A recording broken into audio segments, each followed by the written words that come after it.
Good evening, and welcome to the second part of my interview with Mrs. Justine Ginsberg.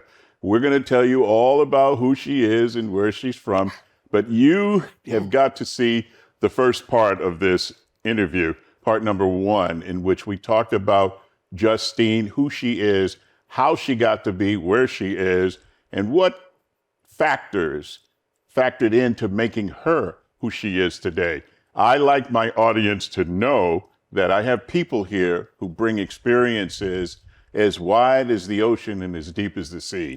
And she is one of those people. So it is with great pleasure that I again welcome to the show Mrs. Justine Ginsberg. Justine, thank you. My pleasure. We talked about your early childhood. We talked about your parents, and you gave a shout out to your children. We talked about your education. We talked about many things when you were growing up. You said you got married early. Yeah. And that you unfortunately became the victim of a domestic situation that was quite abusive. Would you mind sharing your experience with my audience about that? No, not at all. Please. I think one of the struggles for intimate partner violence, which I think is the term that people prefer to use now, is that people are ashamed. People don't want to speak out because they're ashamed, they're embarrassed, they feel that it's their fault, and no relationship is all bad. And that's the other piece of intimate partner violence. It makes it very difficult because when you're in a relationship with an individual who you love, there's good and there's bad. And there can be situations where the bad can become dangerous and the bad can become destructive. And then an individual finds themselves trapped. So I think my story is no different to any other woman or man's, because domestic or intimate partner violence happens to men and women. And it's not always physical, it can be emotional as well. So it's a complicated recipe, which makes it very difficult. And I think the reason I'm prepared to speak about some of what I have lived through is that people who are living with intimate partner violence needs to know what that looks like, that it doesn't just look like a television movie, that people that look just like you and have jobs of importance and roles of responsibility in society can be victims of intimate partner violence. So what do you mean the television portrayal is often the lower economic? There's a stereotype. Yeah. It's a lower socioeconomic problem, which is absolutely untrue. It happens in any partnership. And you don't have to be married to be a part of a violent relationship. And again, I need to preference the fact that violence is not always physical. It can be emotional as well. Yes, and yes. I think when we talk about intimate partner violence, one of the things that stops people reporting and stops people expecting that they deserve better is if they're not being physically assaulted in a way that you see on the television, and people that are battered and bruised and broken, that then it's not intimate partner violence, and that also is not true.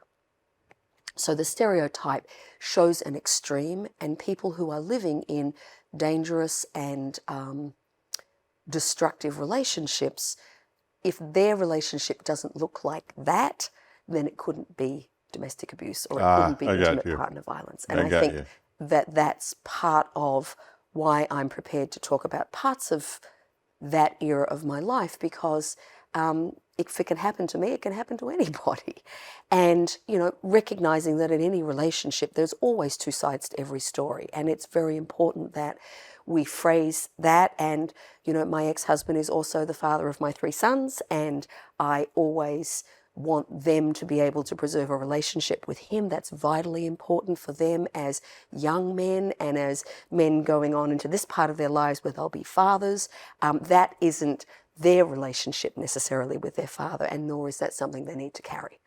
So I've always been very clear about that. But when you find yourself in a situation, and there's certain things that can increase your chances of being a part of intimate partner violence. And one of those risk factors is relationships where there's a power disparity. So my ex-husband was 10 years older than me when I met him. I was 17 and he was 27. So there was already a power disparity and an age disparity and a maturity disparity. I was 17. I thought I was, 47, as most 17-year-olds do.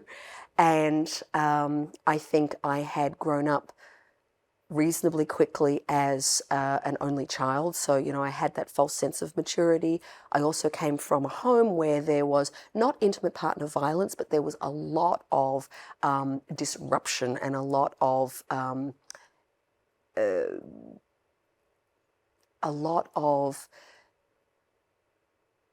challenges with my mum and my dad maintaining a happy and cohesive relationship. So it was a lot of arguing and very disrupted waters as a young girl growing up. So that colours your vision of what a relationship looks like. And you grow up very quickly. At least in my case, I did. So when I met my ex-husband, I fell madly in love. And I genuinely believe that this was the great love of my life. And the power imbalance began to change my perception of what was real and what was safe. And what tends to happen in situations where there is intimate partner violence is that the aggressor often doesn't even know that they're doing it. And I think that's the other piece, at least in my situation, that I can't lay full blame on my ex-husband, because I genuinely think that there was a period of time that he didn't even realize he was doing what he was doing. And that comes from his childhood. This is the generational piece. But, when you take away a person's liberties, when you take away a person's, you start to socially isolate an individual, you remove their waypoints in life, you remove their friends, you remove their connection to family. These are the... Are there warning signs? They are absolutely warning signs, but at the time, it happens so covertly and it happens so slowly So that gradual. You don't recognize it's happening until you reach a point where you suddenly look in the mirror and you do not recognize who that person is anymore. So the individual that entered the relationship no longer is there. They've become shaped by another person. And, the challenge in a lot of these situations is when things are good, they're great. And often the person who is manipulating or controlling another, it's kind of carrot and stick. For the periods of bad behavior, then there are longer periods of good behavior and overindulgence and a lot of love and a lot of devotion. So the person who is the victim of that begins, it's like a cycle. You ride those cycles and you begin to believe that if you can just try to do everything right, then the good times will roll and you become a little bit like Gumby. You turn yourself into 1,000 different shapes just to try to keep things bubbling along. And then you run out of abilities to shapeshift and things get difficult. And then you are blamed and you are made to feel ashamed, and that the outbursts and the challenges that happen inside the relationship are in fact your fault. And if you hadn't done this, then this wouldn't have been the result. And so you begin to feel overtly responsible for things that you are perhaps partially responsible for, but not entirely. So you become the person that has to change to meet the demands of the person who's trying to control. And it's a very unhealthy relationship dynamic. And I think my immaturity and my youth definitely predisposed me and definitely left me in a position where I was very vulnerable.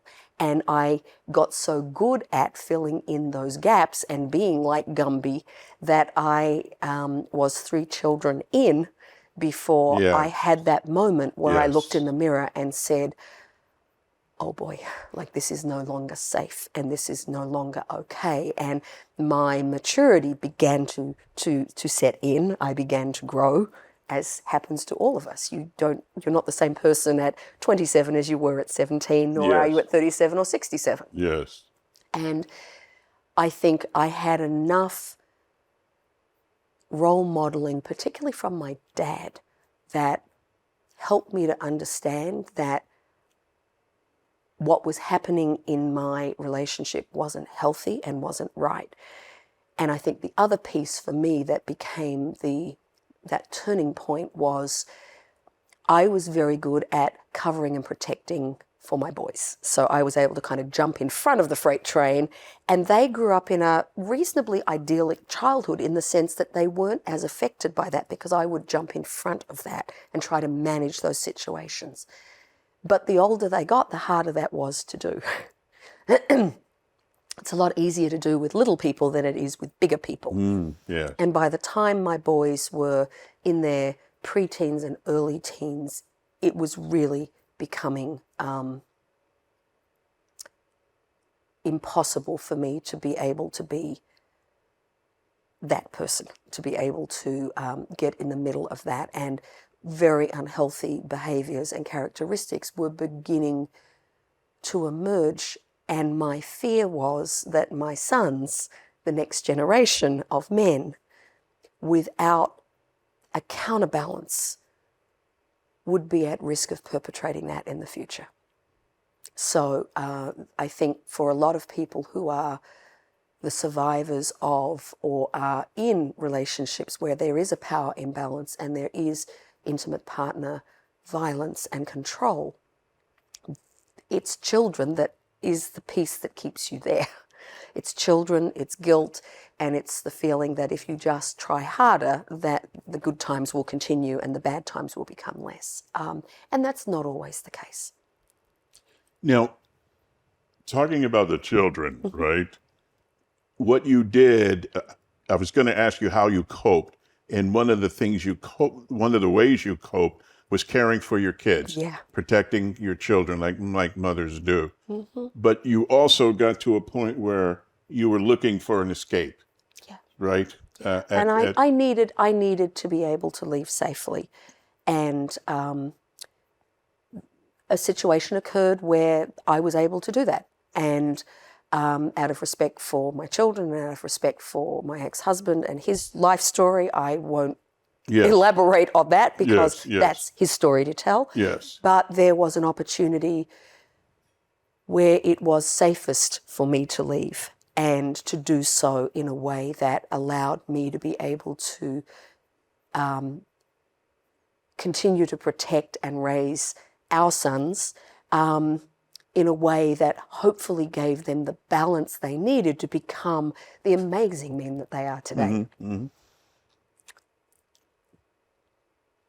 Were there periods, Justine, where your faith was critical?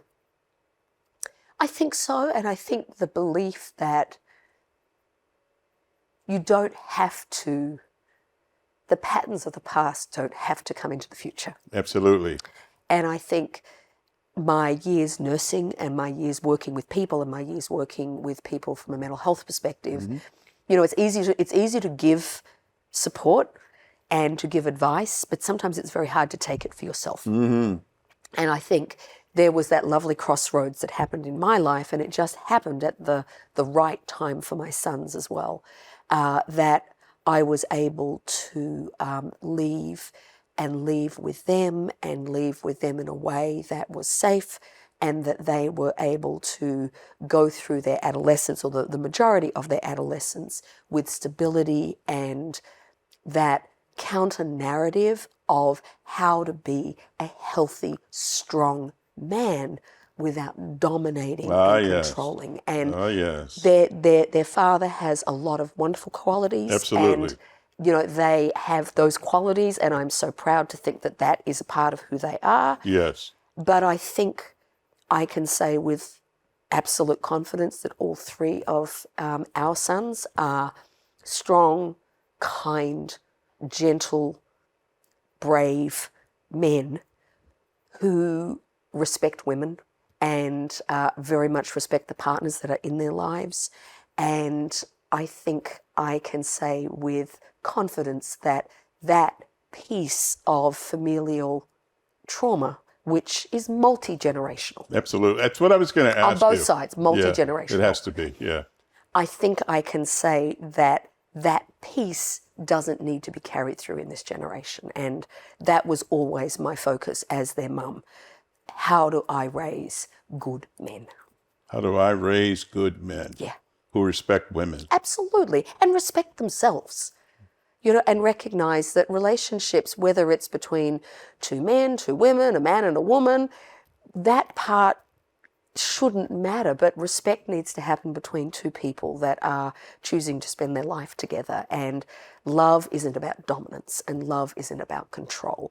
Love is about respect and uplifting and giving each other freedom, and recognizing that true love doesn't require a cage around somebody. True love is about giving a person all the freedom in the world because they're never going anywhere. And I think that's the piece that our sons have been able to see. And I got very, very lucky in meeting my husband, Gary, who is an incredible father and an incredible stepfather. And he took on the role as a stepdad with all the gusto that he takes on every challenge in his life. And he has been that soothing balm that I needed as a woman, and that my sons needed to see that other type of man. And he has worked really hard never to try to be their dad, but to be that bonus father. He's always respected the lines of they have a biological dad that is their dad and should always be their father, but he can be that bonus dad, and he has risen to that challenge and exceeded all expectations. All three of my sons adore him, and he's the guy they call when they have a flat tire. He's the guy they call when they don't know how to navigate their tax return. He's the man they call when they want some advice about life or the challenges that they've got. And that to me shows that there's no step in family. And in fact, one of the things that attracted me to my husband when we first met, and we realized we had this Brady bunch we were going to try to bring together, very early on he said to me, Justine, we've got to get rid of the step.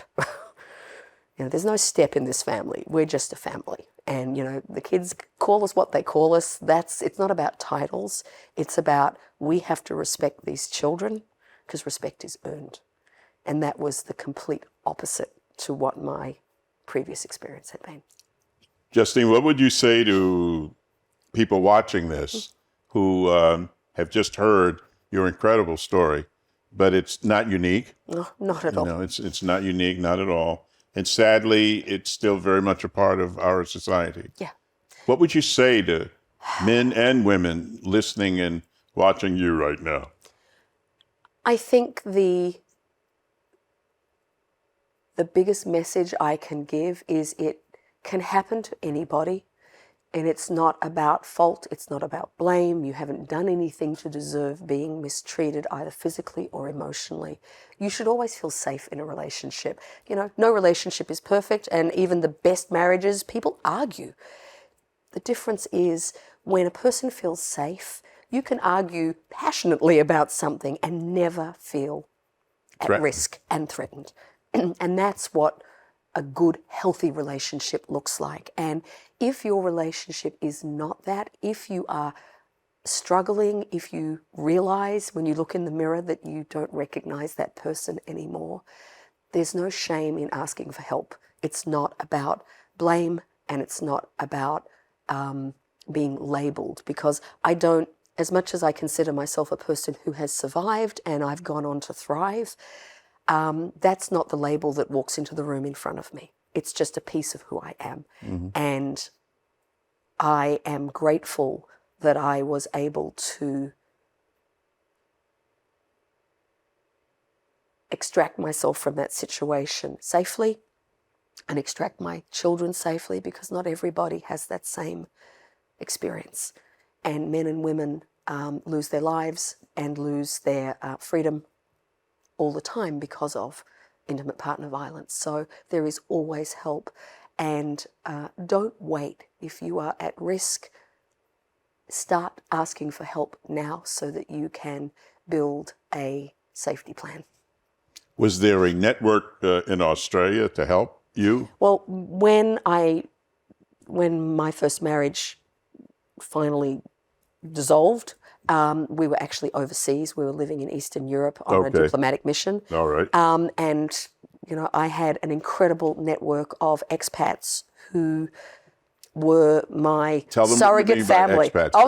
Expatriates, people who come from one country but are living in another. Okay. And there were a lot of Americans that I lived and worked with, and people from the UK and from all over the globe. And there was an incredible network of women and men that were there to support me, that gave me the strength, the courage, the protection to be able to navigate that period of my life. And it wasn't just me, it was the support of my children as well. And then when I came home to Australia, there was, a small network of people I felt safe enough to share my story with. And I am unbelievably grateful for their steadfast support, their belief, their understanding. And I think as a community, we need to do better. We need to do better in protecting and supporting each other.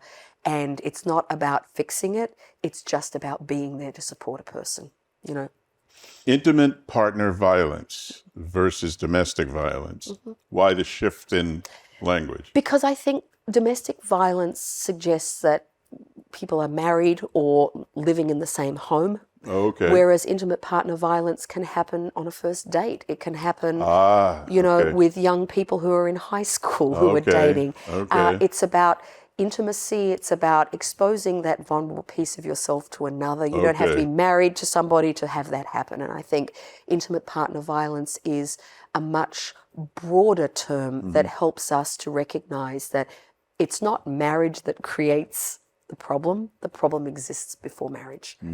It just gets carried into marriage. Intimate partner violence. All right, that's what we're talking about today. And I think, again, just remembering, not all intimate partner violence is physical. Right. And that's, I think, what a lot of people are frightened to report, because they don't have the physical scars. And because they're not black and blue or physically hurt, then who will believe them? We talked about it, and you were very clear and candid about it being not only a female issue, Absolutely. that males can suffer from that too. Absolutely. What would you say to the males watching? Now, if a female is reluctant to report it, Absolutely. You imagine the ego of a man. Oh, I'm not. It's like sexual assault. I mean, we assume sexual assault only happens to women. Sexual assault does not only happen to women. Men are sexually assaulted. And as a society, we have created so much shame and so much blame. And if you look at the artificial stereotype we have about masculinity, how could a man ever be abused by a little lady? That couldn't possibly happen. Are you kidding me? Of course it can happen. And we have to understand that rubs in both directions. And for men, you will be believed and you will be supported, and you have the right to feel safe in relationships, both physically and emotionally. Wow. And finally, what would you suggest people do who are looking for ways to escape? What would you suggest they do? I think the most important piece is connecting to support services. There are amazing domestic violence, they are actually called domestic violence or intimate partner violence support groups in Connecticut and in the United States. I think connecting as early as you can. They're confidential, they're anonymous if required. Talk with somebody who's walked that walk, find that peer support, and begin to develop that safety plan. And if you feel you are at risk, you are at risk. Believe that you are at risk. If that internal gut instinct tells you that something isn't right, it's not right. That's all the time we have for part 2 of my interview with Mrs. Justine Ginsberg. Part 3 is coming right up, and if you thought the first 2 parts were dynamic, wait for the third. My name is James Ransom Reed Jr., and I'm the host of What's Your Story? Everybody has a story. What's yours? Until the next time, good night.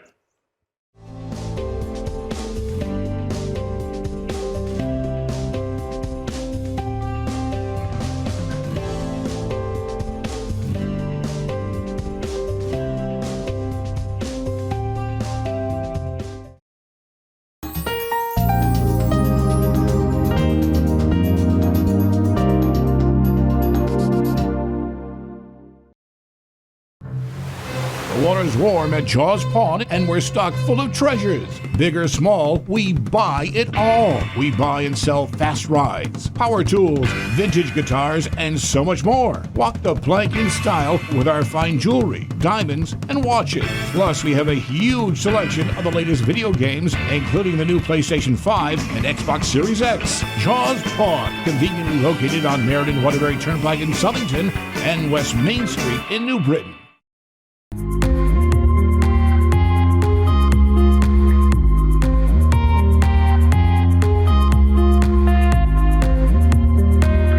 I'm your host, Kurt Barwis. Today, I have a very special guest, Dr. Andrew Lin.